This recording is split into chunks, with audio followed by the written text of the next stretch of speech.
Hello dear students and welcome to Magnet Brains. मेरा नाम है ऋषभ सिंह परिहार और मैं डील कर रहा हूं NCERT exemplar class 10th chemistry के साथ। हम लोगों ने 3 parts chemical reactions and equations के पूरे चैप्टर को कवर किया है। उसके बाद हमने एनसीईआरटी एग्जाम्पलर के एमसीक्यूज किए और अब आज के लेक्चर में लेके आए हैं एनसीईआरटी एग्जाम्पलर के short answer type questions. Magnet brains kindergarten से 12th क्लास तक NCERT CBSE, various state boards, NTSC olympiad, ये सारी चीजें इंग्लिश और हिंदी मीडियम में 100% फ्री में अवेलेबल कराता है। और खास बात यह है कि मैग्नेट ब्रेन्स पे आपको 2 या 3 वीडियोस देखने के बाद भी कोई भी पेड सब्सक्रिप्शन नहीं लेना पड़ता, ना कोई दूसरी फीस पे करनी पड़ती है, क्योंकि magnet brains A to Z पूरा एजुकेशन 100% फ्री में देता है, वो भी क्वालिटी कंटेंट और क्वालिटी टीचर्स के साथ। तो चलिए शुरू करते हैं हम लोग केमिकल रिएक्शंस एंड इक्वेशंस के शॉर्ट आंसर टाइप क्वेश्चंस। सबसे पहला question, write the balanced chemical equations for the following reactions and identify the type of reaction in each case। पहली चीज हमें क्या करना है कि बैलेंस्ड केमिकल इक्वेशन लिखना है और दूसरा है कि उस रिएक्शन के टाइप को आइडेंटिफाई करना है। सो पहला है, nitrogen gas is treated with hydrogen gas in the presence of a catalyst at 773 kelvin to form ammonia gas.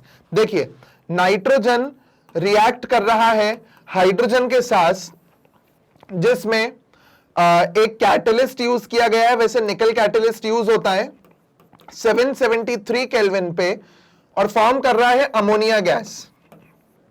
ये पूरी इक्वेशन है। अब बैलेंस करना है। सो N2, यहां पे हमने 2 लगा दिया ताकि नाइट्रोजन बैलेंस हो जाए, वहां N2 यहां पे 2N।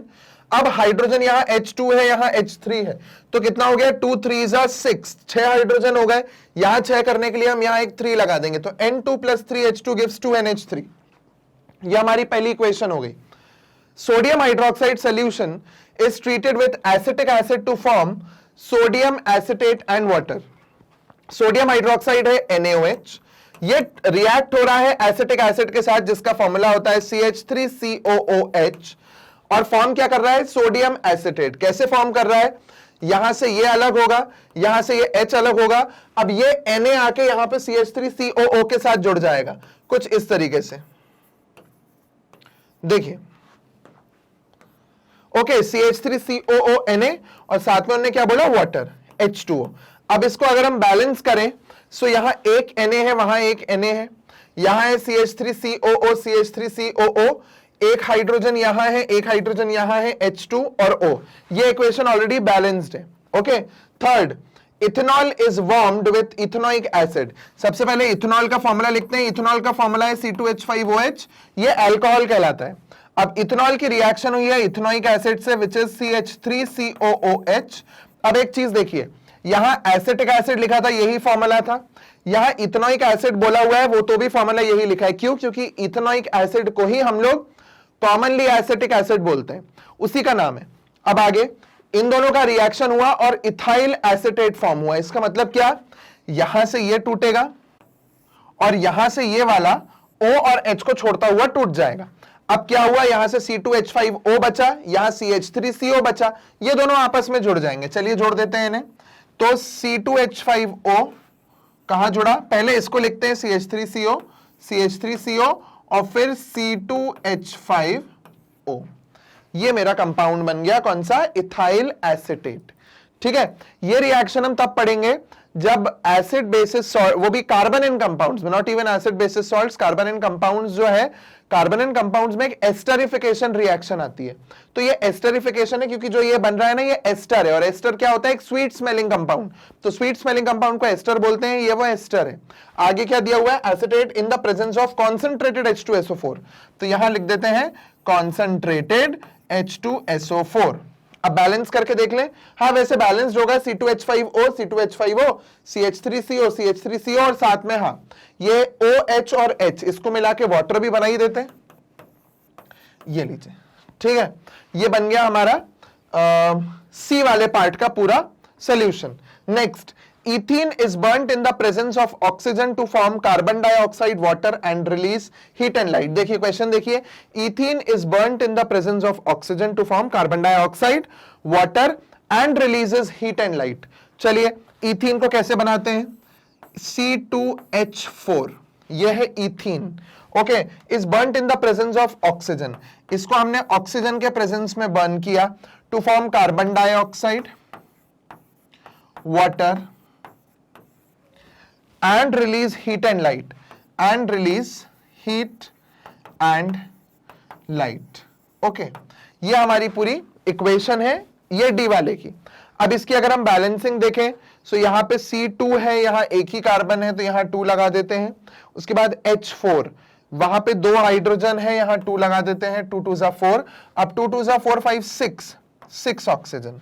ठीक है, ये हो गया balance C2 2C, H4 2 2 4H। Okay, oxygen देखो 2 2 4 और 2 O से हो गया 6, टोटल 6 ऑक्सीजन उधर और टोटल 6 ऑक्सीजन इधर। ठीक है, या तो 6O करके लिख दो या आप 3O2 भी कर सकते हो। ठीक है, इन दोनों में से कोई भी चीज यूज कर सकते हो, यह हमारी करेक्ट इक्वेशन हो जाएगी। अब इन्हें नेक्स्ट पार्ट क्या बोला हुआ है, identify the type of reaction. ये कॉम्बिनेशन रिएक्शन है, ये डबल डिस्प्लेसमेंट रिएक्शन है, सब चीज हम लोग क्विक रिवीजन में पढ़ चुके हैं। थर्ड वाले में देखिए, this is also double displacement reaction, और ये फिर एक कॉम्बिनेशन या कंबशन रिएक्शन आप इसको बोल सकते हो। ये कंबशन है, ऑक्सीडेशन है, ऑक्सीडेशन कंबशन रिएक्शन बोल सकते हो। और क्योंकि हीट और लाइट प्रोड्यूस हो रहा है, इसको आप एक्सोथर्मिक रिएक्शन भी बोल सकते हो, जिसमें हीट निकल रही है या एनर्जी निकल रही है। ठीक है, चलिए अब हम इसके आंसर्स चेक करते हैं। ये सबसे पहला है, देखो, दिस इज कॉम्बिनेशन रिएक्शन। ठीक है, कॉम्बिनेशन रिएक्शन। बी वाला देखिए वही इक्वेशन है जो हमने लिखी हुई थी, कोई वापस से इसको फिर वो करने की जरूरत नहीं है क्योंकि ये ऑलरेडी हम पढ़ चुके हैं एक बार। नेक्स्ट बी वाला पार्ट देखिए, एसिटिक एसिड, सोडियम हाइड्रोक्साइड, उससे हमारा सोडियम एसिडेट बन गया, और वाटर। आगे चेक करते हैं। इसके बाद ये बैलेंसिंग है, हमने बैलेंसिंग ऑलरेडी कर दी थी हमारी इक्वेशन की। फिर इसका टाइप कहां है, इसमें दिया हुआ हमारा complete balanced equation, balancing double displacement reaction, ये दिया हुआ है।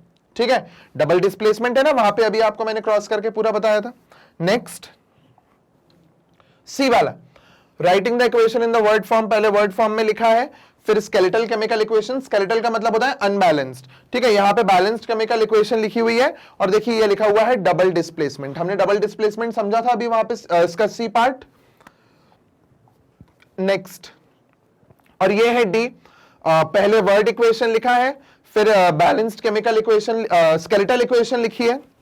स्केलेटल का मतलब क्या होता है, स्केलेटल का मतलब होता है अनबैलेंस्ड इक्वेशन, और ये लास्ट वाला है विच इज बैलेंस्ड। और यहां पे हम ये देख लें कि इसमें टाइप कहां दिया हुआ है, एक टाइप को डायरेक्टली देखें, ये दिया हुआ है, देखो, रिडॉक्स, कंबशन, एक्सोथर्मिक। एक्सोथर्मिक नाम भी दिया हमने, कंबशन भी दिया, और रिडॉक्स नाम, तीनों नाम मैंने आपको बताए थे इक्वेशन को करते टाइम पे। ठीक है, सो हमने जो इसका आंसर निकाला, जो हमने सोल्यूशन दिया, वह हमारे आंसर से मैच करता है। चलिए आगे बढ़ते हैं हम। Next, right the balanced chemical equation for the following reactions and identify the type of reaction in each case. हमें क्या करना है, बैलेंस्ड केमिकल इक्वेशन लिखनी है और फिर से आइडेंटिफिकेशन करना है केमिकल रिएक्शंस का। देखो सबसे पहले लिखा हुआ है thermite reaction, iron oxide reacts with aluminium and gives molten iron and aluminium oxide. ठीक है, अब ये थर्माइट रिएक्शन जो है वो मेटल्स एंड नॉन मेटल्स जो चैप्टर है एनसीईआरटी का थर्ड वाला, वहां पे एल्यूमिनोथर्मी या थर्माइट रिएक्शन, इसके नाम से थर्माइट प्रोसेस, उसके नाम से रिएक्शन एनसीईआरटी में दी हुई है। चलिए देखते हैं क्या है। इसको इन्होंने बोला है आयरन ऑक्साइड, सो Fe2O3 रिएक्ट कर रहा है एल्यूमिनियम के साथ। ओके, अब जैसा कि हम जानते हैं एल्यूमिनियम जो है वो आयरन से ज्यादा रिएक्टिव है, एल्यूमिनियम यहां लग जाएगा, आयरन को बाहर कर देगा, और एल्यूमिनियम खुद लगेगा तो बना लेगा Al2O3 प्लस 2Fe।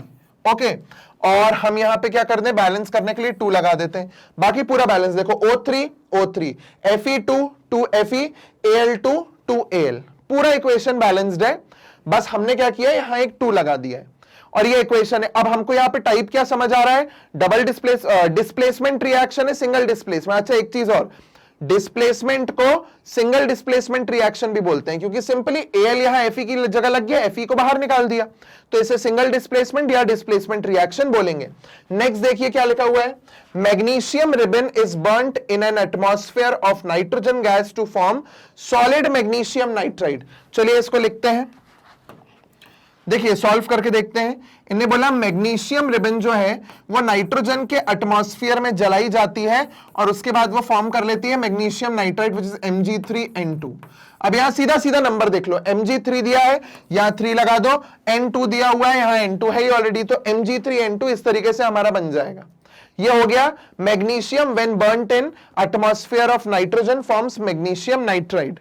ओके आगे एक चीज और, यहां पे जैसे स्टेट्स दिए हुए हैं ना, उन्होंने बोला यहां पे कि आयरन ऑक्साइड जो है वो रिएक्ट कर रहा है एल्यूमिनियम के साथ, तो आयरन ऑक्साइड जो है वो यहां सॉलिड फॉर्म में, एल्यूमिनियम के साथ कर रहा है एल्यूमिनियम सॉलिड फॉर्म में। फिर बोल रहे हैं एंड गिव्स मोल्टन आयरन। अब पिघला हुआ आयरन को आप क्या लिखोगे, जैसे यहां ये आयरन दिया हुआ है तो पिघले हुए आयरन को हम लिखेंगे L लिक्विड और Al2O3 एंड एल्यूमिनियम ऑक्साइड, ये तो सॉलिड फॉर्म में आता है।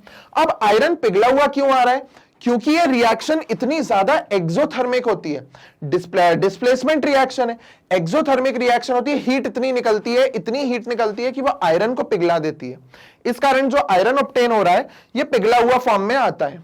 ठीक है, next chlorine gas is passed in an aqueous potassium iodide solution to form potassium chloride solution and solid iodine। चलो लिखते हैं इसको, chlorine gas मतलब Cl2 is passed in an aqueous potassium iodide solution। हम एक काम करते हैं, स्टेट्स भी लिखते हुए चलते हैं। उन्होंने बोला है क्लोरीन गैस तो हम गैस लिख देते हैं, फिर उन्होंने बोला है aqueous potassium iodide, यह है potassium iodide aqueous to form potassium chloride solution and solid iodine। To form potassium chloride solution, potassium chloride होता है KCl, उन्हें सोल्यूशन बोला है तो हम यहां पे लिख देंगे AQ एक्वस। ठीक है, और साथ में बोला हुआ है सॉलिड आयोडीन, तो प्लस I2 सॉलिड। अब बैलेंस कर देते हैं, देखिए यहां दिया हुआ है Cl2, यहां के Cl को 2 करने के लिए मैं यहां 2 लगा दूंगा। ठीक है, अब Cl2 2K भी हो गया, पोटेशियम भी 2 हो गया, यहां भी 2 लगा दो, 2K। ओके आगे देखिए 2I I2 बैलेंस्ड स्टेट्स के साथ हमने क्या किया है, पूरी बैलेंस्ड इक्वेशन लिख दी। अब नेक्स्ट देखते हैं, देखिए ethanol is burnt in air to form carbon dioxide water and release heat. Ethanol क्या होता है, C2H5OH, इसको हमने एयर में बर्न किया, मतलब ऑक्सीजन के प्रेजेंस में बर्न किया और प्रोड्यूस किया कार्बन डाइऑक्साइड, वाटर एंड साथ में हीट। ओके बैलेंस करें, एक कार्बन यहां है, यहां 2 कार्बन है, चलिए यहां 2 लगाइए, तो 2C2। अब H देखो यहां कितने टोटल 6 है, तो हम यहां एक 3 लगा देते हैं, 3 2 6 हाइड्रोजन हो गए।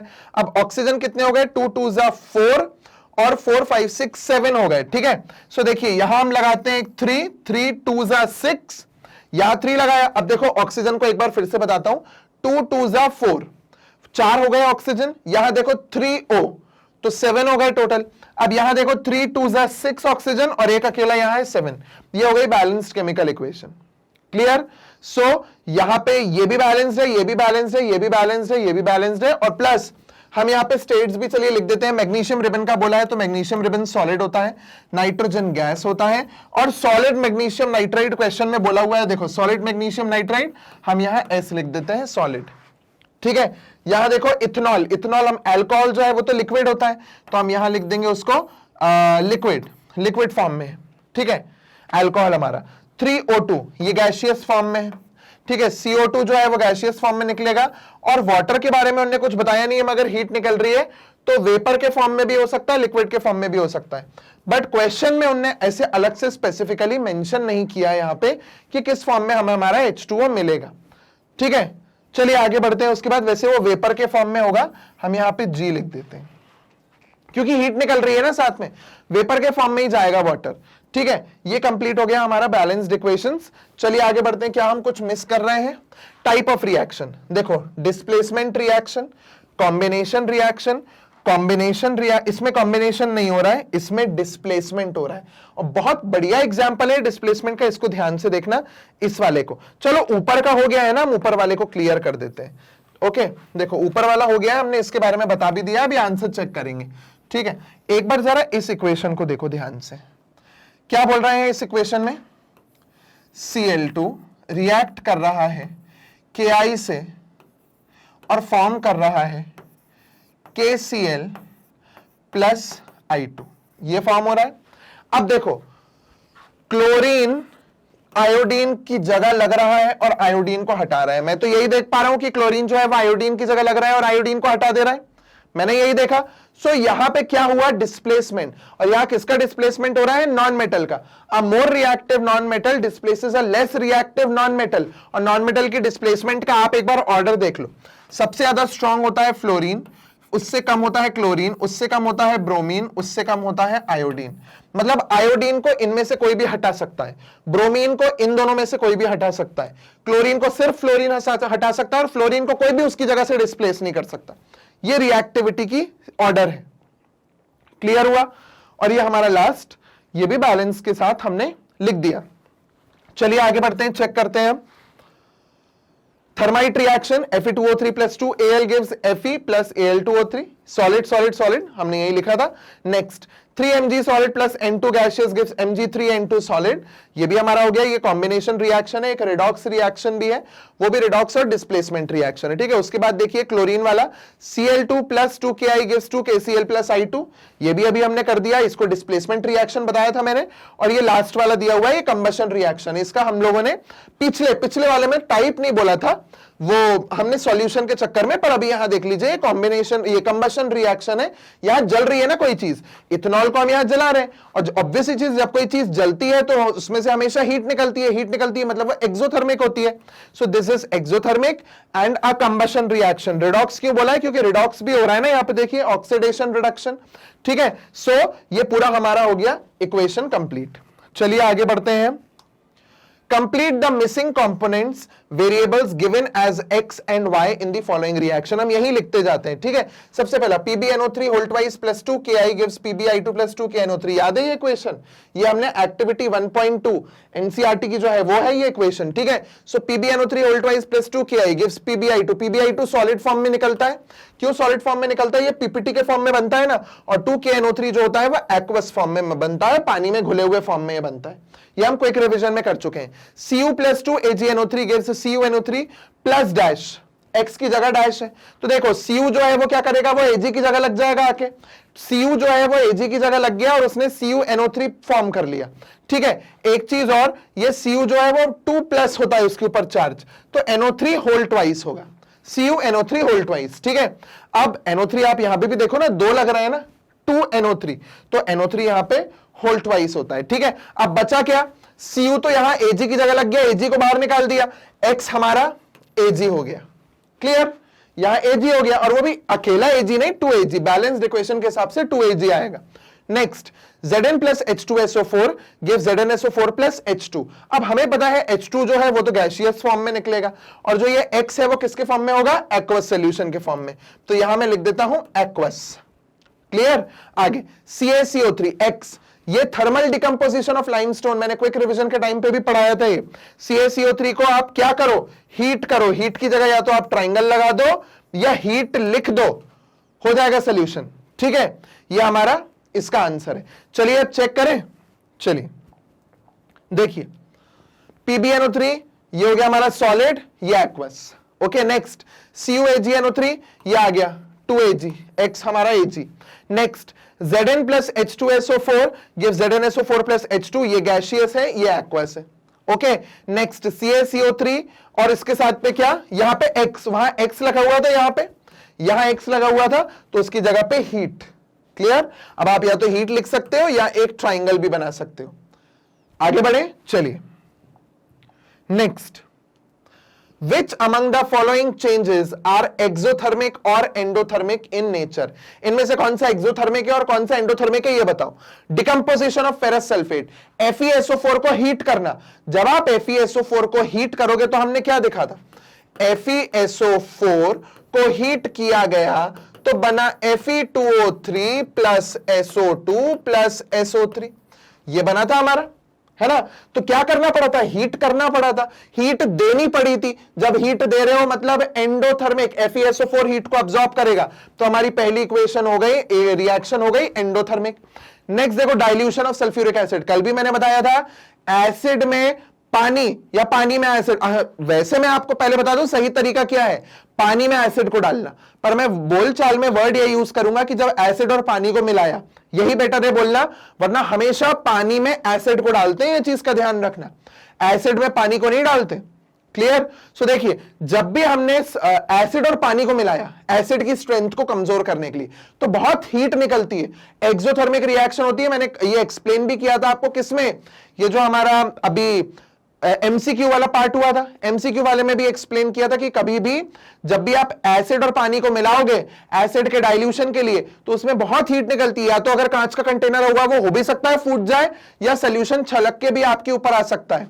ठीक है, so dilution of sulphuric acid is exothermic, heat निकलती है। Dissolution of sodium hydroxide in water, sodium hydroxide NaOH को पानी में घोल देना, NaOH को पानी में घोलने की प्रोसेस एक्सोथर्मिक होती है, उसमें से हीट निकलती है, so exo. And dissolution of ammonium chloride in water, ammonium chloride को पानी में घोलते हो ना तो पानी ठंडा हो जाता है, क्योंकि ये जो रिएक्शन होती है डिसोल्यूशन की, ये हीट को अब्सॉर्ब करती है, तो ये हो जाती है endothermic. Okay, this is endothermic. चलिए चेक करते हैं एंडो, एक्सो, एक्सो, एंडो, एंडो, एक्सो, एक्सो, एंडो। क्लियर? चलिए आगे बढ़ते हैं। Identify the reducing agent in the following reaction, इसमें रिड्यूसिंग एजेंट बता दो डायरेक्टली, देखो बहुत आसान है इसमें बताना। यहां ऑक्सीजन है, यहां NH3 है, इस अकेले ऑक्सीजन को इसने, नाइट्रोजन ने ऑक्सीजन को खींच लिया और क्या किया, ऑक्सीजन अभी खुश था, अब इसको रिड्यूस कर दिया। कैसे रिड्यूस कर दिया, देखो ऑक्सीजन के साथ हाइड्रोजन जुड़ा हुआ है, ऑक्सीजन के साथ हाइड्रोजन जुड़ा है, नाइट्रोजन ने अपना हाइड्रोजन ऑक्सीजन को दे दिया। ठीक है, सो रिड्यूसिंग एजेंट हमारा इस यहां पे हो गया NH3, reducing agent. H2O plus F2 gives HF और HOF, H2O से HOF बनना, H2O से HOF बनना, क्या हो रहा है, देखो हाइड्रोजन की कमी हो रही है, इसका ऑक्सीडेशन हो रहा है, और यहां बेचारा ये इसका रिडक्शन हो गया, F2 से HF बनना, रिडक्शन हो गया। कैसे हो गया, F2 था, F2 अकेले अभी खुश था, अब उसमें हाइड्रोजन जुड़ गई आगे, और हाइड्रोजन का addition is known as reduction. ये चीज हमने बहुत, हम क्विक रिवीजन में भी पढ़ चुके हैं ये चीज, कि जहां पे भी हाइड्रोजन का एडिशन होगा वो क्या होगा, वो होगा रिडक्शन। तो इसका रिडक्शन हुआ और इसका ऑक्सीडेशन हुआ, क्योंकि हाइड्रोजन से भी इसकी जान छूट गई और अच्छा खासा इसके पास हाइड्रोजन मेनली चला गया ना, और ऑक्सीजन जो था वो तो है ही। HOF बनना फ्रॉम H2O, यहां देखो दो हाइड्रोजन थे, एक हाइड्रोजन गया उसकी जगह F लग गया, तो हाइड्रोजन की कमी, यही तो ऑक्सीडेशन है। इसका हुआ है ऑक्सीडेशन, इसका हुआ है रिडक्शन, और ये हमारा रिड्यूसिंग एजेंट है।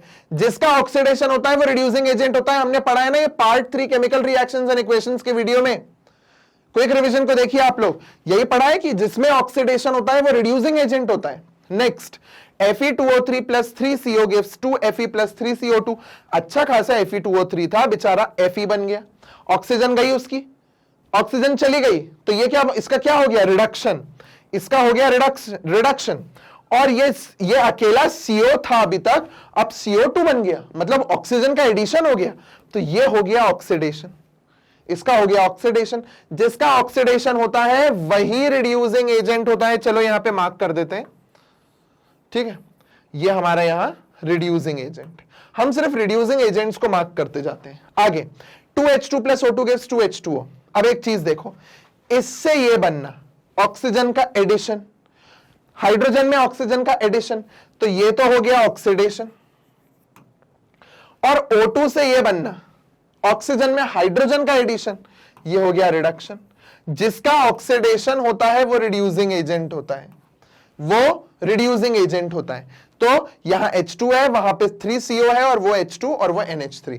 चलो हम यहां लिख देते हैं आंसर चेक करने के लिए, NH3 हमारा रिड्यूसिंग एजेंट है, H2O रिड्यूसिंग एजेंट है, फिर CO रिड्यूसिंग एजेंट है, और 2H2, 2 हटा देते हैं, सिर्फ H2 रिड्यूसिंग एजेंट है। ठीक है, चलिए अब आंसर को चेक करते हैं। देखो NH3 रिड्यूसिंग एजेंट, फिर यहाँ पे H2 हैज बीन ऑक्सीडाइज्ड, हमारा F2 has been reduced to HF, जिसका ऑक्सीडेशन होता है वो खुद रिड्यूसिंग एजेंट होता है, तो H2O का ऑक्सीडेशन हो रहा है वो रिड्यूसिंग एजेंट होना चाहिए, देखो वही लिखा है हमने, ठीक है। Next Fe2O3 has been reduced and CO act as reducing agent, देखो CO act as reducing agent, okay. और डी वाला H2 acts as reducing agent. तो हमारे चारों आंसर करेक्ट है, मैच हो रहे हैं आंसर से, ठीक है। आगे बढ़ते हैं। Identify the oxidising agent in the following reaction, हमें ऑक्सीडाइजिंग एजेंट बताना है कि इस रिएक्शन में कौन कौन है, ठीक है। तो सबसे पहला देखो Pb3O4 प्लस 8HCl। अब हमें तो यहां पता है कि ऑक्सीजन सिर्फ इसके पास है, तो ऑक्सीडाइजिंग एजेंट तो हमारा यही होगा, ऑक्सीडाइजिंग एजेंट, क्योंकि यही तो ऑक्सीजन देगा, दूसरों को ऑक्सीजन बांटेगा और दूसरों को ऑक्सीडाइज करेगा, तो जो दूसरों को ऑक्सीडाइज करता है वो ऑक्सीडाइजिंग एजेंट होता है। Next 2Mg plus O2 gives 2MgO। अब यहां पे थोड़ा सिस्टम अलग है, यहां ऑक्सीजन को देख के आप नहीं बता सकते, कैसे बताओगे?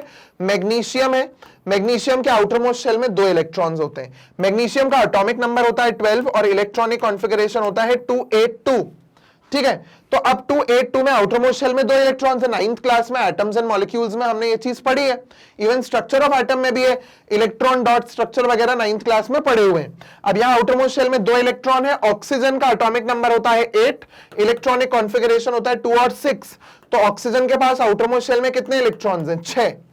अब इसको 2 इलेक्ट्रॉन और चाहिए ताकि ये स्टेबल हो जाए, 8 इलेक्ट्रॉन, और इसको 2 इलेक्ट्रॉन देना है, जब ये 2 जाएंगे तो इसके पास आउटर मोस्ट में 8 आ जाएंगे। हर एटम को अपने आउटर मोस्ट शेल में 8 इलेक्ट्रॉन चाहिए होते हैं, this is octet rule, okay. तो मैग्नीशियम ने अपने दोनों इलेक्ट्रॉन ऑक्सीजन को दे दिए, तो मैग्नीशियम का क्या हुआ? Loss of electron. मैग्नीशियम का क्या हुआ? Loss of electron. Loss of electron का मतलब होता है ऑक्सीडेशन, तो मैग्नीशियम का हो रहा है ऑक्सीडेशन, और जिसका ऑक्सीडेशन होता है वो खुद होता है रिड्यूसिंग एजेंट, ठीक है। यहां देखो ऑक्सीजन ने इलेक्ट्रॉन को लिया, तो gain of electron is known as reduction, और जिसका रिडक्शन होता है वो खुद होता है ऑक्सीडाइजिंग एजेंट। हमें बताने हैं ऑक्सीडाइजिंग एजेंट, तो यहां ऑक्सीजन बन गया ऑक्सीडाइजिंग एजेंट, और ये किसके टर्म्स में है? इलेक्ट्रॉन के टर्म्स में। क्विक रिवीजन में पार्ट 3 में हमने ये चीज पढ़ी है कि इलेक्ट्रॉन के टर्म्स में भी ऑक्सीडेशन रिडक्शन होता है। नेक्स्ट आता है CuSO4 plus Zn gives Cu plus ZnSO4। अब इसको भी देखो, ये भी इलेक्ट्रॉन के टर्म्स में है, कैसे? CuSO4, CuSO4 मतलब Cu अभी 2+ फॉर्म में है और SO4 2- फॉर्म में है, ठीक है। साथ में कौन आ गया? जिंक। अब जिंक क्या करेगा?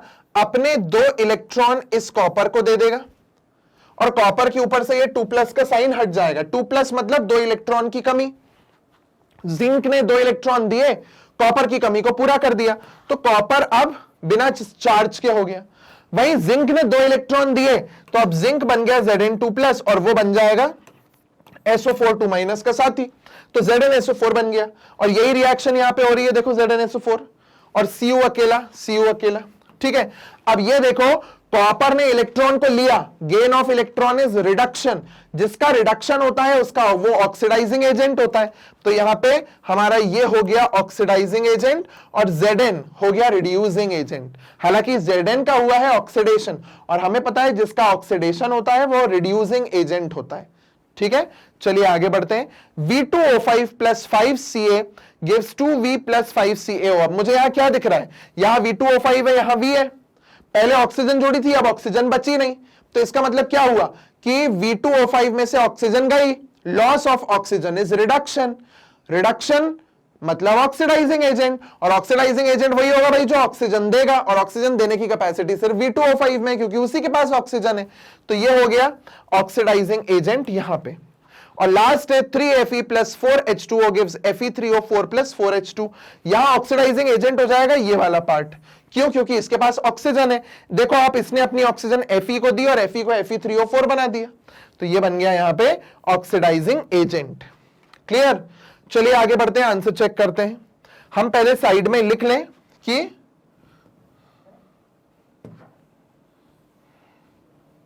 ठीक है, साइड में लिख लेते हैं। सबसे पहले में है Pb3O4, फिर है O2, फिर है CuSO4, फिर है V2O5 और फिर है H2O। ये हमारे ऑक्सीडाइजिंग एजेंट्स हैं। चलिए चेक करते हैं, ओके।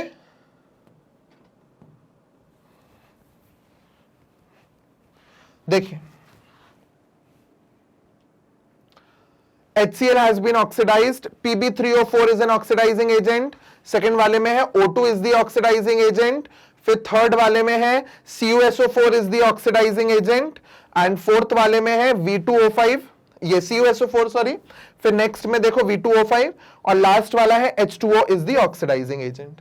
ठीक है, और इनका ये एक एक्सप्लेनेशन है, आप यहां पे वीडियो को पॉज करके और एक्सप्लेनेशन भी देख सकते हैं. ठीक है, चलिए नेक्स्ट. अब आता है हमारा next question. Right the balanced chemical equations for the following reactions. हमें इन रिएक्शंस के लिए बैलेंस्ड इक्वेशंस लिखनी है. चलिए शुरू कर दें.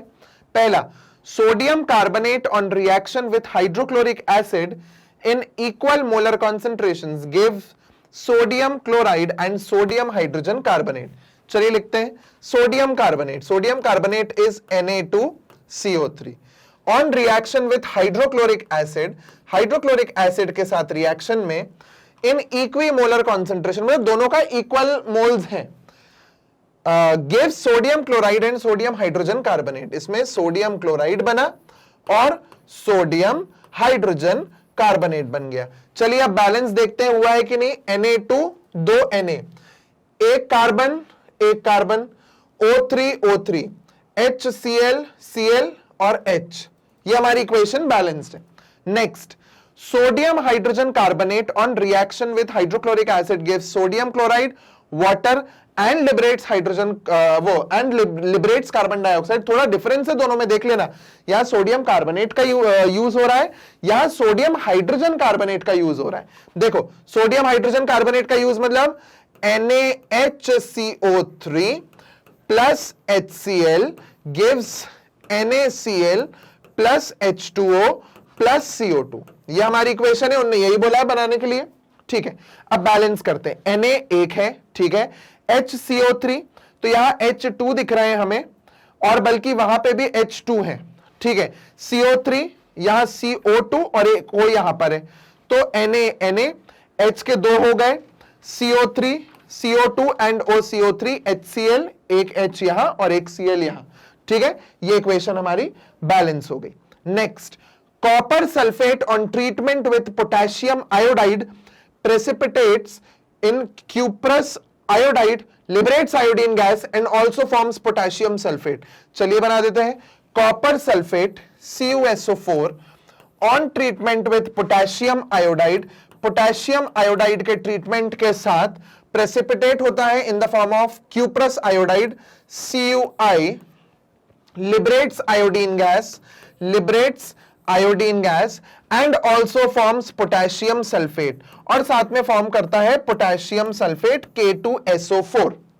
ठीक है, ये हमारी इक्वेशन है. अब चलिए इसको बैलेंस करते हैं. यहां पे I2 है, यहां एक I है, पोटेशियम 2 है. चलो पहले तो मैं यहां पोटेशियम में 2 लगा देता हूं कि 2Ki कर दिया हमने. ठीक है, फिर बैलेंस करो. CuSO4 Cu1 SO4 okay. अब यहां पे I कितने हैं, I2 और एक यहां पे. ठीक है, इसको बैलेंस करने के लिए हम क्या करते हैं, यहां पे लगाते हैं एक 2. अब 2Cu और ये 2, इसके साथ यहां पे मैं लगा देता हूं 4. ठीक है, यहां 4 लगाया, यहां 2 लगाया. देखो मैं बताते जा रहा हूं कैसे. 2Cu यहां करते हैं 2Cu बैलेंस, Cu बैलेंस हो गया. देखो 2Cu आगे 2I और I2 कितने I हो गए, 4 I हो गए. देखो 4I. अब 4K, 2 2 4K, तो K balance, I balance, Cu balance और SO4 2SO4 इक्वेशन बैलेंस्ड. देखिए ओके, अब हमारी इक्वेशन हो गई है सारी. चलिए अब आंसर चेक करते हैं. एज इट इज, कोई चेंज नहीं. Na2CO3 plus HCl gives NaCl plus NaHCO3. NaHCO3 ये NaHCO3 है. Okay, NaHCO3 plus HCl gives NaCl plus H2O plus CO2, ये भी as it is. Next 2CuSO4 plus 4Ki. अब देखो 2CuSO4 4Ki याद है अभी हम लोगों ने किया था. 2K2SO4 plus 2Cui plus I2. ये हमारी इक्वेशन बैलेंस्ड. यही अभी हमने एक्सप्लेनेशन के टाइम पे किया. क्लियर? बैलेंसिंग बेटा प्रैक्टिस के साथ साथ आएगी, जैसे जैसे आप प्रैक्टिस करते जाएंगे वैसे वैसे बैलेंसिंग गेम आपका और स्ट्रांग हो जाएगा। चलिए आगे बढ़ते हैं। A solution of potassium chloride when mixed with silver nitrate, चलो मिक्स करते हैं। पोटेशियम क्लोराइड को हमने मिक्स किया silver nitrate AgNO3 solution, an insoluble white substance is formed। एक insoluble white substance बन गया, या हम लिख देते हैं एक white substance बन गया। Write the chemical reaction involved and also mention the type of chemical reaction। बहुत सिंपल है, ये K इधर आ जाता है, Ag इधर चला जाता है, बस इतनी ही है। तो ये बन जाता है AgCl प्लस KNO3। सो ये इक्वेशन हो गई, और ये जो AgCl है ये इनसोल्यूबल व्हाइट सब्सटेंस है जिसकी प्रेसिपिटेट होती है। एक चीज ये, दूसरी चीज ये है डबल डिस्प्लेसमेंट। Ag उधर गया, K इधर आ गया, this is double displacement reaction. Okay, चलिए आंसर चेक करते हैं। AgNO3 plus KCl gives AgCl plus KNO3, okay, and it is a double displacement reaction। हमारा आंसर बिल्कुल सही है। चलिए आगे बढ़ते हैं। Ferrous sulfates decomposes with the evolution of a gas having a characteristic odor of burning sulfur। वैसे ही statement पढ़ते ही समझ आ गया। Right the chemical equation involved and identify the type of chemical reaction. चलो बताता हूं, देखो FeSO4, 2FeSO4, अगर आप इसको हीट करो, अगर आप इसको हीट करो क्या बनेगा? Fe2O3 plus SO2 plus SO3, यही बन रहा है। और एक चीज, ये इक्वेशन है thermal decomposition. Ferrous sulphate green colour का होता है, Fe2O3 रेडिश ब्राउन कलर का प्रोड्यूस होता है, और जो ये गैस है SO2, इसकी है स्मेल ऑफ बर्निंग सल्फर। ये हमने केमिकल रिएक्शंस एंड इक्वेशंस के क्विक रिवीजन में देखी थी ये इक्वेशन, जिसमें पार्ट 2 को आप रेफर करें, उसमें हमारा डिकम्पोजिशन रिएक्शन है, उसमें पहला एग्जांपल यही है, और एनसीईआरटी में भी डिकम्पोजिशन रिएक्शन में पहला एग्जांपल ये दिया हुआ है। ठीक है, so it is a decomposition reaction. Identify the type of reaction में डिकम्पोजिशन। चलिए आंसर चेक करते हैं। देखिए सेम वही जो हमने अभी किया, smell of burning sulphur and thermal decomposition reaction. Clear? चलिए आगे बढ़ते हैं। Why do fireflies glow at night? Fireflies के पास एक प्रोटीन होता है ल्यूसीफेरिन। Fireflies होते हैं ना जो अपने जुगनू, ठीक है, जुगनू जो है, जुगनू तो तुम लोग जानते होगे ना, अभी इतना फेमस गाना है जुगनू, है ना। सो वो जुगनू जो है वो इतना सा एक कीड़ा होता है, वो इतना सा जो कीड़ा होता है, एक इंसेक्ट होता है, उसकी ना टेल पे ग्लो होता है, ऐसा है।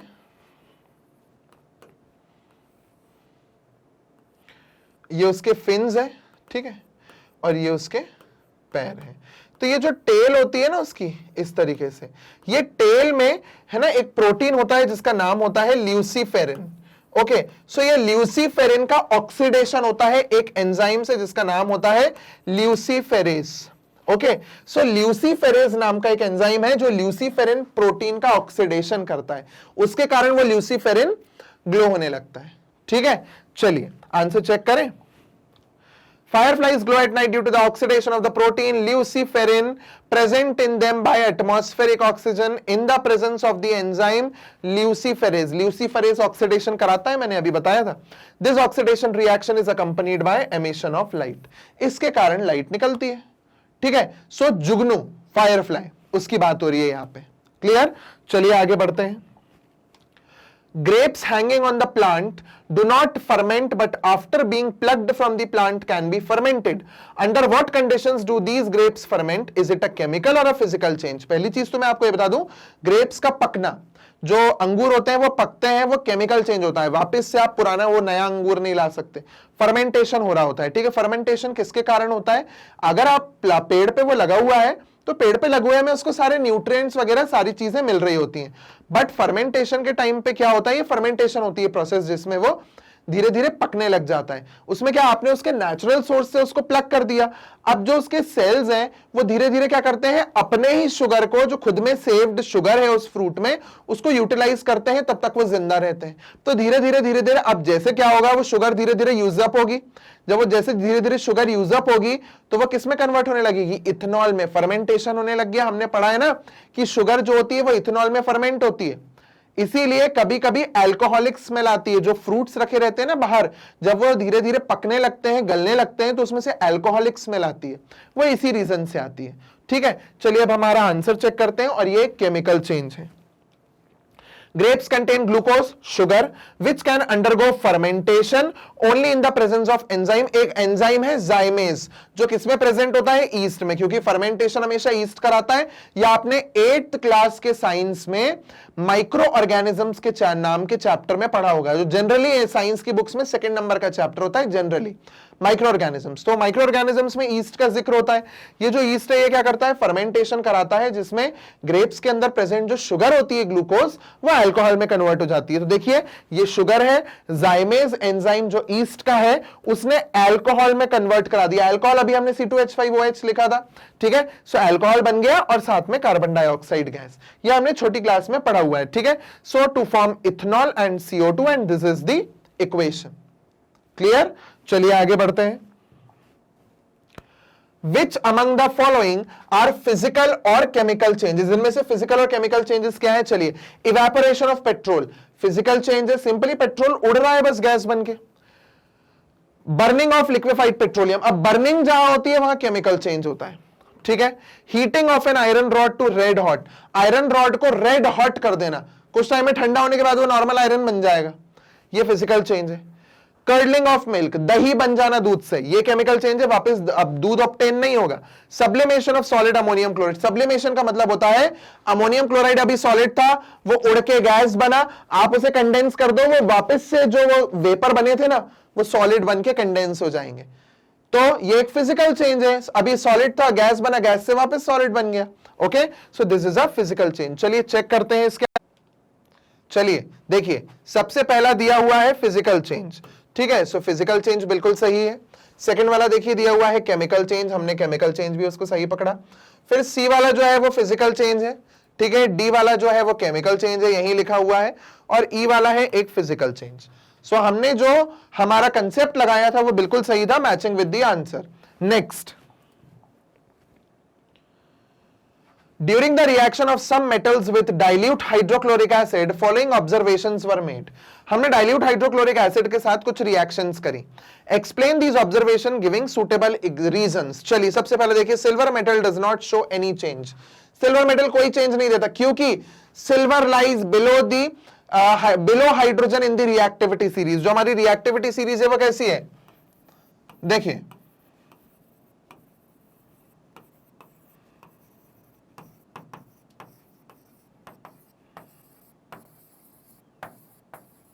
देखिए, जो सिल्वर है वो ये है Ag और हाइड्रोजन यहां पर है। अब सिल्वर कैसे हाइड्रोक्लोरिक एसिड के साथ रिएक्ट करेगा? सिल्वर जब हाइड्रोजन को डिस्प्लेस करेगा तभी रिएक्ट कर पाएगा, और सिल्वर हाइड्रोजन को डिस्प्लेस नहीं कर सकता क्योंकि वो हाइड्रोजन से कम रिएक्टिव है। तो इसलिए सिल्वर मेटल जो है वो कोई चेंज नहीं देता, बिल्कुल सही है।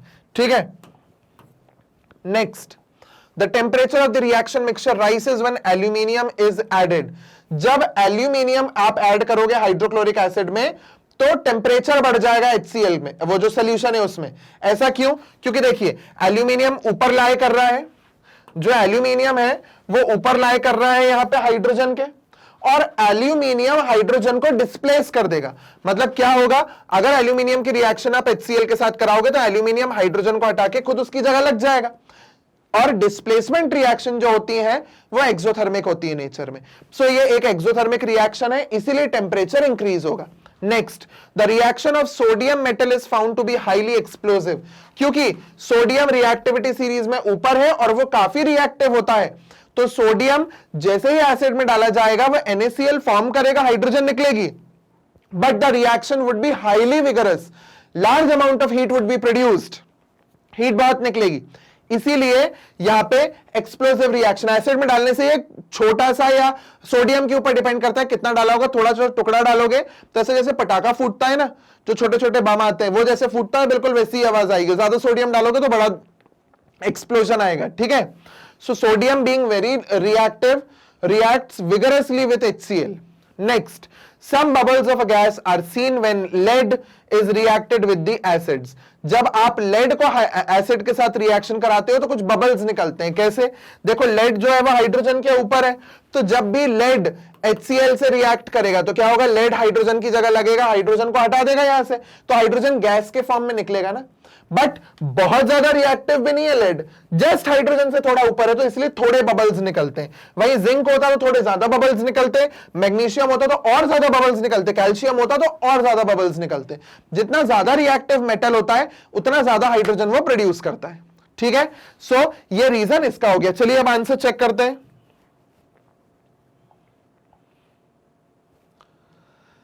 Silver can not displace hydrogen, हमने यही पढ़ा था, acid because it lies below hydrogen in the activity series. The reaction of aluminium with HCl acid is exothermic, hence the temperature rises. See, sodium metal is highly reactive, यही same चीज हमने पढ़ी अभी। The reaction with HCl acid is highly exothermic so that hydrogen gas produced catches fire. और एक चीज खास, hydrogen gas निकलती है, मैंने वो रिएक्शन लिखी थी ना Na की HCl के साथ जिसमें हाइड्रोजन गैस निकल रही थी, तो वह इतनी ज्यादा रिएक्टिव होती है ये रिएक्शन, मतलब एक्सप्लोसिव और विगरस होती है ये रिएक्शन, कि जो हाइड्रोजन गैस निकल रही होती है ना वो आग पकड़ लेती है, तो इसलिए वो जलने लगता है सोडियम वहीं के वहीं। ठीक है, next, lead just lies above hydrogen in the activity series of metals. जो लेड है वो जस्ट हाइड्रोजन के ऊपर ही लाया करता है, thus lead is only slightly more reactive and can displace hydrogen. थोड़ा सा ही रिएक्टिव है हाइड्रोजन से ज्यादा लेड, इसलिए वो हाइड्रोजन को डिस्प्लेस कर देता है, बट जो अमाउंट ऑफ हाइड्रोजन है जो प्रोड्यूस होगा बबल्स के फॉर्म में वो कम होता है। Hence only some bubbles of H2 gas are found to evolve. ये चीज हम पढ़ चुके हैं, आगे बढ़ते हैं।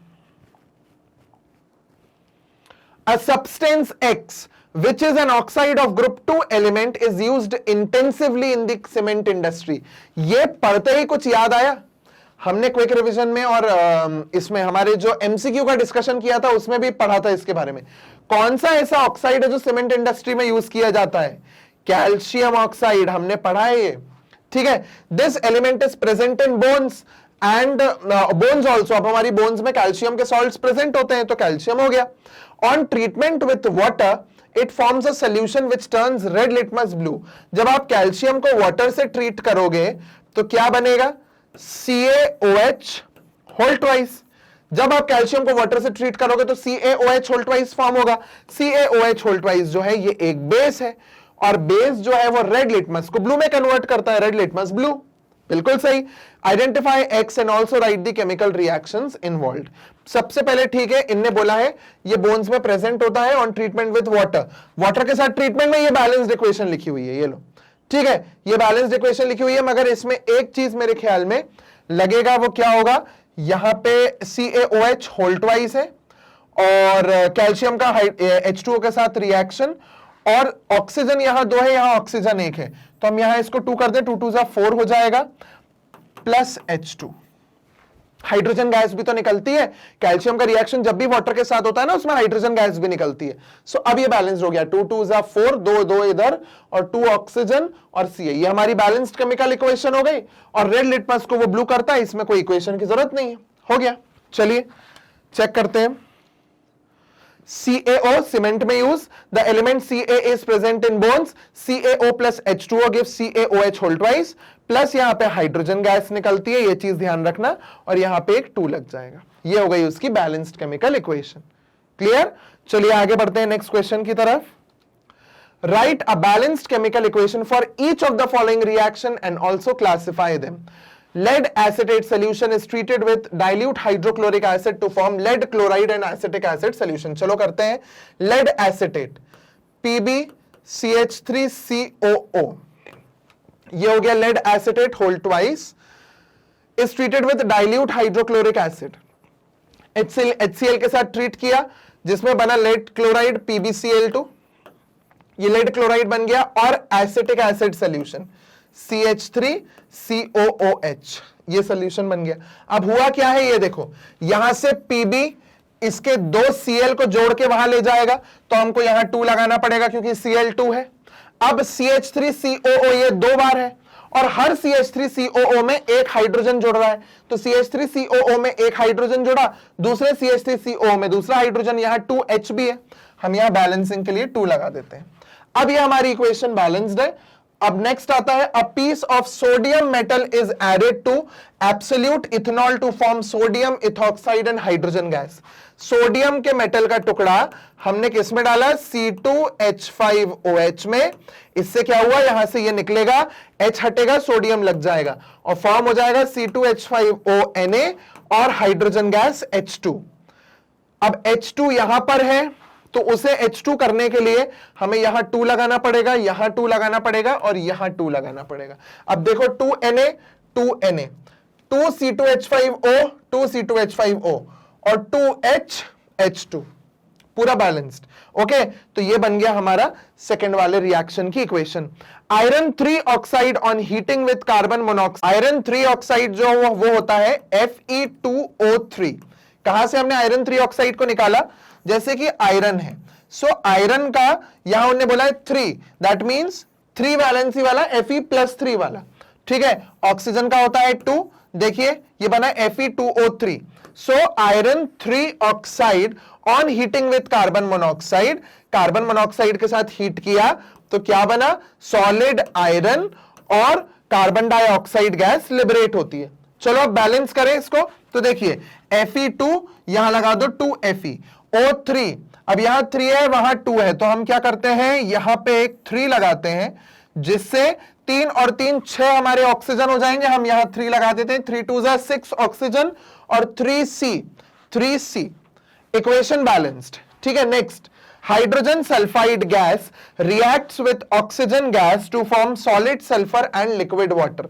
चलो इसको लिखते हैं, hydrogen sulphide gas reacts with oxygen gas to form solid sulphur and liquid water, ये हमने लिख दिया।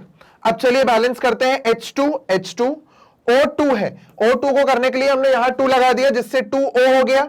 अब वहां पे H2 2 2 4 हाइड्रोजन हो गया, देखो 2 2 4, सो हम यहां पे लगा देते हैं 2 2 2 4 हाइड्रोजन, मगर देखो सल्फर भी 2 हो गया है, तो यहां पे आगे 2 लगा देंगे। ये जो इतने मेथड से हमने यहां पे प्रोसेस, ये पूरी बैलेंसिंग की, इसे हिट एंड ट्रायल मेथड बोलते हैं। हिट एंड ट्रायल मेथड जो होता है वो बहुत अच्छा है प्रैक्टिस के लिए भी, क्योंकि जब आप हिट एंड ट्रायल करते हो तो सीधा आप इक्वेशन को देख के नंबरिंग इधर से उधर चेंज कर रहे होते हो। इसमें हम बैलेंसिंग करना भी जल्दी सीखते हैं और ब्रेन की भी अच्छी एक्सरसाइज होती है और अच्छा शार्प हो जाते हो आप इक्वेशंस को बैलेंस करने में। वो बॉक्स बना के फिर LHS RHS करने से ज्यादा बेटर ये हिट एंड ट्रायल मेथड है।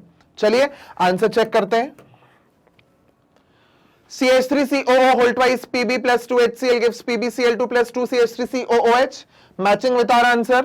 Next, 2C2H5OH plus 2Na gives 2C2H5ONa plus hydrogen, ये भी हमारे आंसर से मैच कर रहा है। ये देखो Fe2O3 plus 3CO gives 2Fe plus 3CO2, ये भी हमारे आंसर से मैच कर रहा है। और ये अभी किया था 2H2S plus O2 gives 2S plus 2H2O। Okay, ये सारी चीजें हमारे आंसर से मैच कर रही हैं, हमने सही किया है। आगे बढ़ते हैं।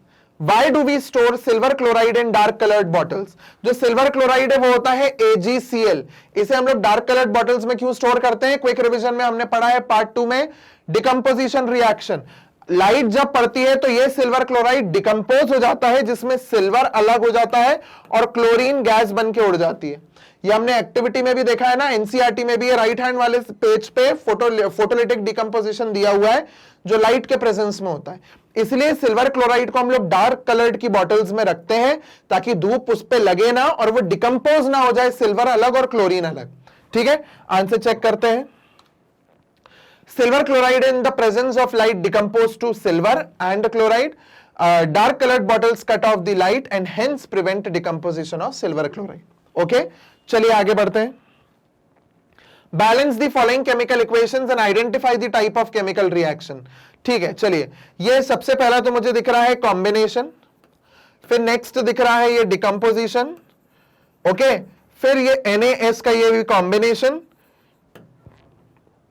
TiCl4 और Mg, जिसमें Ti अलग हो गया, MgCl के साथ चला गया, displacement reaction, okay, CaO plus SiO2, ये कॉम्बिनेशन वो जोड़ के उन्होंने एक कॉमन प्रोडक्ट बनाया, ये कॉम्बिनेशन, और last H2O2 in the presence of UV, H2O अलग हो गया, O2 अलग हो गया, ये हो गया डिकॉम्पोजिशन। ओके सो ये हमने टाइप्स ऑफ रिएक्शन तो लिख दी, चलिए बैलेंसिंग करते हैं। Mg और Cl2, MgCl2 बन गया बैलेंस्ड है। HgO, Hg और O2, अब यहाँ O2 है, यहाँ एक O अकेला है, तो यहाँ 2 लगा दो और Hg के आगे भी 2 लगा दो, अब बैलेंस हो गई 2Hg O2 and O2 balanced. Na plus S gives Na2S, यहां सिर्फ एक 2 लगाना है, 2Na plus S gives Na2S balanced. TiCl4 plus Mg, अब Mg के पास यहां Cl2 है, वहां पे Cl4 है, तो यहां 2 लगाओ, जिससे 2 2 4 Cl हो गया, पर Mg भी 2 हो गया, तो यहां भी एक 2 लगा दो balanced. Next CaO plus SiO2 के CaSiO3, तो O3 हो रहा है, Si भी है, Ca बैलेंस्ड है। Okay next H2O2 gives H2O plus O2, तो यहां पे टोटल अगर मैं यहां 2 लगा दूं तो इससे क्या हो जाएगा, यहां पे 2 2 4, तो यहां 2 लगाने से मेरा 2 2 4, 2 2 4, ये 2 और ये 2 बैलेंस। देखो 2 2 4 हाइड्रोजन, 2 2 4 हाइड्रोजन, ये 2 2 4 ऑक्सीजन, ये 2 ऑक्सीजन और ये 2 ऑक्सीजन, टोटल 4, तो ये भी हमारी अब बैलेंस हो गई। चलो अब आंसर चेक करते हैं आगे। Mg plus Cl2 gives MgCl2 already balanced, 2HgO gives 2Hg plus O2 balance. ये देखो कॉम्बिनेशन, ये डिकम्पोजिशन, ये कॉम्बिनेशन और ये डिस्प्लेसमेंट, पहले मैं टाइप्स बता दूं, उसके बाद इसको देखो Mg plus Cl2 gives, ये हमारी ऑलरेडी बैलेंस्ड है, 2HgO 2Hg plus O2, फिर 2Na plus S gives Na2S, हमने ये भी बैलेंस किया, और TiCl4 gives 2Mg, Ti plus 2MgCl2, 2 2 4 balanced. ठीक है, एक next CaO plus SiO2 combination reaction, इसमें CaSiO3 ऑलरेडी बैलेंस्ड है, और next 2H2O gives 2H2O plus O2, ये photo decomposition, photolytic decomposition. Okay ये हमने कंप्लीट किया, आगे बढ़ते हैं। अब magnesium ribbon is burnt in oxygen to give a white compound, magnesium ribbon जो है उसको ऑक्सीजन में जलाया, चलो शुरू करते हैं। मैग्नीशियम को ऑक्सीजन में जलाया to give a white compound X, जो एक व्हाइट कंपाउंड X दे रहा है, accompanied by emission of light, साथ में लाइट निकल रही है। ठीक है, if the burning ribbon is now placed in an atmosphere of nitrogen, it continues to burn and forms a compound Y. अब इसी मैग्नीशियम रिबन को अगर एटमॉस्फेयर ऑफ नाइट्रोजन में रख दो तो एक और कंपाउंड बन जाता है और वो जलती रहती है मैग्नीशियम। तो मैग्नीशियम की नाइट्रोजन के साथ रिएक्शन हम अभी पढ़ के आए हैं, 3Mg प्लस N2, तो ये बनता है हमारा Mg3N2, मैग्नीशियम नाइट्राइड, ये बन गया। मैग्नीशियम जब ऑक्सीजन के साथ रिएक्ट होता है तो क्या बनता है, देखो MgO, बैलेंस कर दे, 2Mg plus O2 gives 2MgO, ये हमारी दो इक्वेशन हो गई। Placed in an atmosphere of nitrogen, it continues to burn. Write the chemical formula of X and Y. तो X क्या बोला है उन्होंने, white compound, ये X है, okay? And if the burning ribbon is now placed in atmosphere of nitrogen, it continues to burn and forms a compound Y. ये Y है। इन दोनों के फॉर्मूले सामने लिखे हुए हैं। Write a balanced chemical equation when X is dissolved in water. जब X को हमने डिसॉल्व किया तो हमारा X है ये, so MgO plus water gives MgOH whole twice, ये balanced chemical equation, Mg oxygen 2 hydrogen 2 balanced. चलो चेक करते हैं अब आंसर हमारा कि क्या हमने जो किया है वो सही है। 2Mg plus O2 gives 2MgO plus light, सही किया है। 3Mg plus N2 gives Mg3N2, ये भी सही किया है। MgO plus H2O gives MgOH whole twice, ये भी हमारा सही। चलो next, zinc liberates hydrogen gas when reacted with dilute hydrochloric acid whereas copper does not. बहुत सिंपल है, देखो ये हमने लिखी रिएक्टिविटी सीरीज,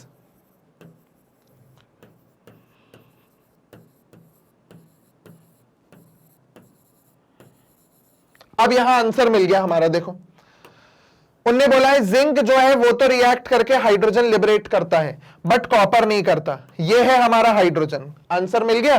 जिंक ज्यादा रिएक्टिव है हाइड्रोजन से, इसलिए हाइड्रोजन को डिस्प्लेस कर देता है जिंक, और इसलिए हाइड्रोजन रिलीज होती है, बट कॉपर हाइड्रोजन को डिस्प्लेस नहीं कर पाता, इसलिए हाइड्रोजन रिलीज नहीं होती है। ठीक है, चलिए आंसर देखते हैं। Zinc lies above hydrogen, whereas copper lies below hydrogen in the reactivity series of metals, या activity series भी बोलते हैं उसको. The zinc is more reactive than hydrogen and copper hydrogen and copper from hydrogen ये कम है reactive, ठीक है. whereas copper is less reactive than hydrogen and cannot displace hydrogen from HCl acid. Okay, तो zinc ज्यादा reactive है, वो hydrogen को displace कर सकता है उसके HCl से, बट कॉपर कम रिएक्टिव है, वो HCl से हाइड्रोजन को डिस्प्लेस नहीं कर सकता. ओके, चलिए आगे बढ़ते हैं. नेक्स्ट अब आता है question number 20. A silver article generally turns black when kept in open for a few days. Silver की किसी भी चीज को अगर आप बाहर छोड़ दो थोड़े दिन के लिए ओपन एयर में तो वो काली पड़ जाती है. The article when rubbed with toothpaste again starts shining. अब इसमें क्या होता है कि जो सिल्वर है Ag, अगर आप इसको खुली हवा में रखते हो तो उसमें हाइड्रोजन सल्फाइड नाम की एक गैस प्रेजेंट होती है जो कि सिल्वर के साथ रिएक्ट करके Ag2S फॉर्म कर लेती है. और Ag2S मतलब Ag तो यहां जुड़ गया और हाइड्रोजन अलग, सो H2 अलग. ये इस तरीके की रिएक्शन होती है. अब इसमें क्या हो रहा है, चलो सबसे पहले तो हम बैलेंस कर देते हैं हमारी इक्वेशन को. ये 2Ag, Ag2S और H2. अब इक्वेशन बैलेंस्ड है. तो सिल्वर के साथ इस हाइड्रोजन सल्फाइड गैस ने रिएक्ट किया, सिल्वर सल्फाइड बनाया और हाइड्रोजन गैस अलग हो गई. अब इससे क्या हुआ, ये जो सब्सटेंस है ये ब्लैक कलर का होता है, जो सिल्वर के या चांदी के जो ज्वेलरीज वगैरह होती है उनके ऊपर एक लेयर फॉर्म कर लेता है ब्लैक कलर की. ठीक है, अब ये ब्लैक लेयर जो फॉर्म हो गई है वो चांदी को काला कर देगी. अब इस पे अगर आप टूथपेस्ट रब करते हो तो टूथपेस्ट में एब्रेसिव्स होते हैं, छोटे छोटे से पार्टिकल्स. जब आप उससे उसे घिसते हो तो वो पार्टिकल्स जो है वो पूरी लेयर को साफ कर देते हैं, ऊपर से चांदी चमकने लगती है. So why do silver articles turn black, वो बता दिया, इसके कारण. kept in open for a few days, name the phenomena involved. कौन सा फिनोमिना है, फिनोमिना का नाम है कोरोजन. ओके, हमने पढ़ा है ना मेटल्स का खराब होना खुली हवा में रखने के कारण. सो ये प्रोसेस ऑफ कोरोजन है. नेम द ब्लैक सब्सटेंस, ये है black substance, and give the chemical formula. ये केमिकल फॉर्मूला है, ठीक है, ये पूरी रिएक्शन है, ये उसका केमिकल फॉर्मूला है. मैंने पूरी इक्वेशन लिख दी है. चलो आगे बढ़ते हैं, आंसर चेक करते हैं. So answer is silver articles turn black when kept in air for a few days because H2S gas is present. It attacks the silver forming a coating of black. Silver sulfide अभी पढ़ा. Phenomena is called corrosion, ये भी हमने पढ़ा. Black substance formed is silver sulfide और ये पूरी equation दी हुई है, देखिए. ओके, ये सेम इक्वेशन हमने अभी सॉल्व की थी. आगे बढ़ते हैं. चलिए इसी के साथ हमारा short answer type questions complete होते हैं एनसीईआरटी एग्जाम्पलर के चैप्टर 1 के. अब मैग्नेट ब्रेन्स के वीडियोस अगर आपको एक सीक्वेंस वाइज प्रॉपर कंटेंट के ऑर्डर में देखने में यूट्यूब पे कोई प्रॉब्लम आती है तो मैग्नेट ब्रेन्स की ऑफिशियल वेबसाइट पे जाइए. वो आप कैसे पहुंच सकते हैं, ऊपर सर्च बार है, वहां पे डालिए www.magnetbrains.com. जैसे ही आप एंटर करेंगे इस तरीके की स्क्रीन पे पहुंच जाएंगे. यहां सर्च कोर्सेज लिखे हुए हैं, यहां पे एग्जाम्पलर डालिए. जैसे ही एंटर करेंगे यहां पे पूरे एग्जाम्पलर के सारे कोर्सेज ओपन हो जाएंगे. स्पेसिफिकली अगर आपको केमिस्ट्री का वीडियो देखना है तो आप यहां पे वॉच नाउ कीजिए. क्लास 10th केमिस्ट्री लिखा हुआ है, वॉच नाउ पे क्लिक करेंगे, इस तरीके की स्क्रीन ओपन होगी जहां पे इस पर्टिकुलर कोर्स में क्या क्या चीजें इंक्लूडेड है वो सारे इंक्लूसिव्स यहां पे मेंशन्ड है. और नीचे दिए हुए हैं चैप्टर के नाम और उनके कितने कितने वीडियोस अवेलेबल हैं. आप चैप्टर पे क्लिक करके सारे वीडियोस एक ऑर्डर में दिए हुए हैं, आप ऑर्डर वाइज अपना पढ़ाई कंटिन्यू कर सकते हैं. अब जैसे अगर आपको फॉर एग्जांपल सिलेबस ओवरव्यू देखना है, जैसे ही सिलेबस ओवरव्यू पे आप क्लिक करेंगे नीचे वॉच नाउ का ऑप्शन आएगा एक वीडियो के साथ, आप वॉच नाउ पे क्लिक कीजिए, इस तरीके की स्क्रीन ओपन हो जाएगी. आप वीडियो प्ले करके अपने नोट्स बनाइए और पढ़ाई को जारी रखिए. एग्जाम्पलर मैग्नेट ब्रेन्स अब हिंदी में भी अवेलेबल है. सो मैग्नेट ब्रेन्स हिंदी के चैनल को सब्सक्राइब कीजिए, इसे शेयर कीजिए अपने दोस्तों के साथ, सिबलिंग्स के साथ और रिलेटिव्स के साथ जिन्हें इसकी बहुत जरूरत है.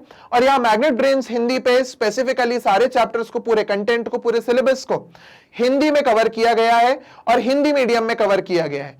तो उन सबके साथ शेयर कीजिए जिन्हें हिंदी मीडियम में ज्यादा बेटर तरीके से समझ आता है और वो कंसेप्ट्स को हिंदी मीडियम में क्लियर कर पाते हैं अच्छे से.